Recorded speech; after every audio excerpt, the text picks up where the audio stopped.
Bonjour, dans l'actualité de ce mardi 7 juin, un mouvement de grève chez Sodexo. Toute la matinée, des salariés se sont rassemblés à Oullins devant le siège de la société de restauration collective pour un pique-nique revendicatif. Au cœur de leurs revendications, justement, l'amélioration de leurs conditions de travail et le respect des droits syndicaux. Nous avons des salariés qui touchent à peine 600 € qui vont au Resto du Cœur.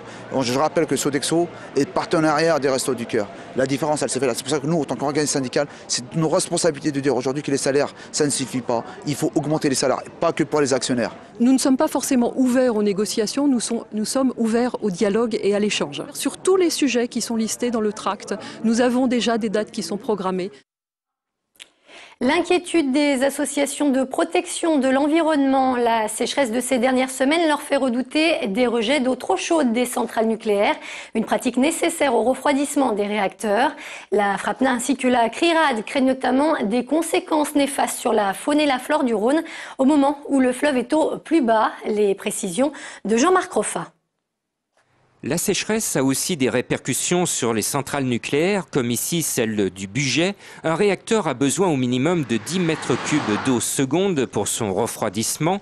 Tout le système repose sur le pompage de l'eau dans le Rhône. C'est-à-dire que l'on doit fabriquer de la vapeur d'eau, elle est sous pression et en se détendant, la vapeur va produire de l'énergie mécanique qui va entraîner un alternateur qui va produire de l'électricité. Le souci montré du doigt par les défenseurs de l'environnement, c'est le rejet actuel d'eau beaucoup plus chaude en aval des centrales. Par exemple, au Bugey, l'été, l'eau rejetée peut atteindre jusqu'à 34 degrés, ce qui peut perturber la faune et la flore du Rhône. On constate effectivement une certaine mortalité chez les poissons. On voit des algues qui se développent, puisqu'on sait que plus le débit est faible, plus l'eau stagne, plus elle est réchauffée. Le changement climatique dont on est victime actuellement entraîne la naissance de nouvelles plantes à l'intérieur du Rhône. De nouvelles algues ont été à l'origine d'un incident majeur en 2010 à la centrale de Cruas. Elles bouchaient le captage de l'eau. On ignore encore aujourd'hui les autres conséquences d'une sécheresse prolongée.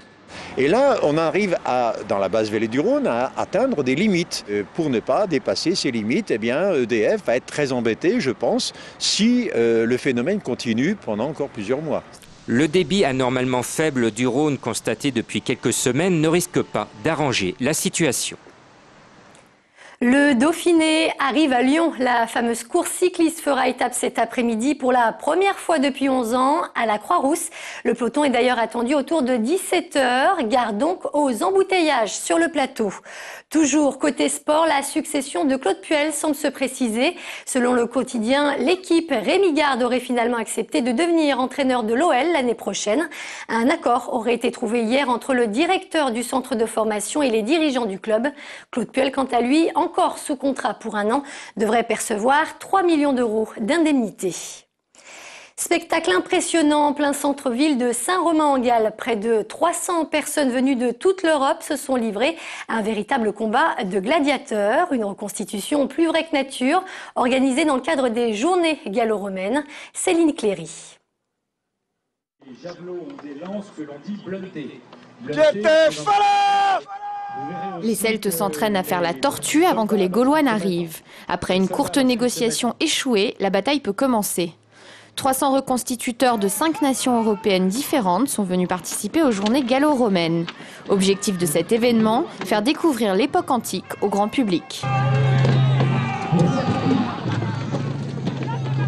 Ce sont des journées de reconstitution historique et d'archéologie expérimentale. C'est-à-dire qu'on cherche à refaire vivre un certain nombre de choses de la vie antique, que ce soit aussi bien la vie civile que la vie militaire, et sur des bases scientifiques. Et on cherche à le faire vivre pour le public et de leur offrir une approche vivante, pédagogique, ludique, puisqu'il y a des ateliers.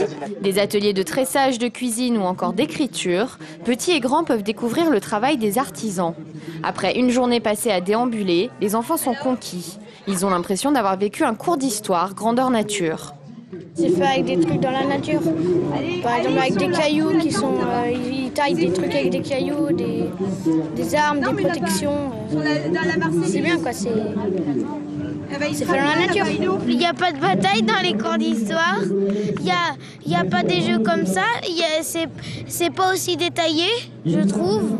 Les journées gallo-romaines couvrent 1000 ans d'histoire antique. Elles réunissent les Grecs, les Étrusques, les Celtes, les Gaulois et les Romains. Une manifestation unique en France, tant par le nombre que par la diversité des intervenants. Un mot pour finir sur le festival Nuit de Fourvière qui démarre ce soir. Au programme, la dernière création équestre de Bartabas, un spectacle qui affiche complet, tout comme d'ailleurs plusieurs autres représentations, notamment celle de Sting, Lou Reed ou Zazie. Notez en revanche qu'il reste encore des places pour Angélique Kidjo, Moriarty ou encore l'hommage à Jean Genet. Les Nuits de Fourvière se déroulent jusqu'au 30 juillet. C'est la fin de ce journal. Avant de se quitter, je vous rappelle qu'à partir de 18h42, vous aurez rendez-vous avec toute l'équipe de La Quotidienne.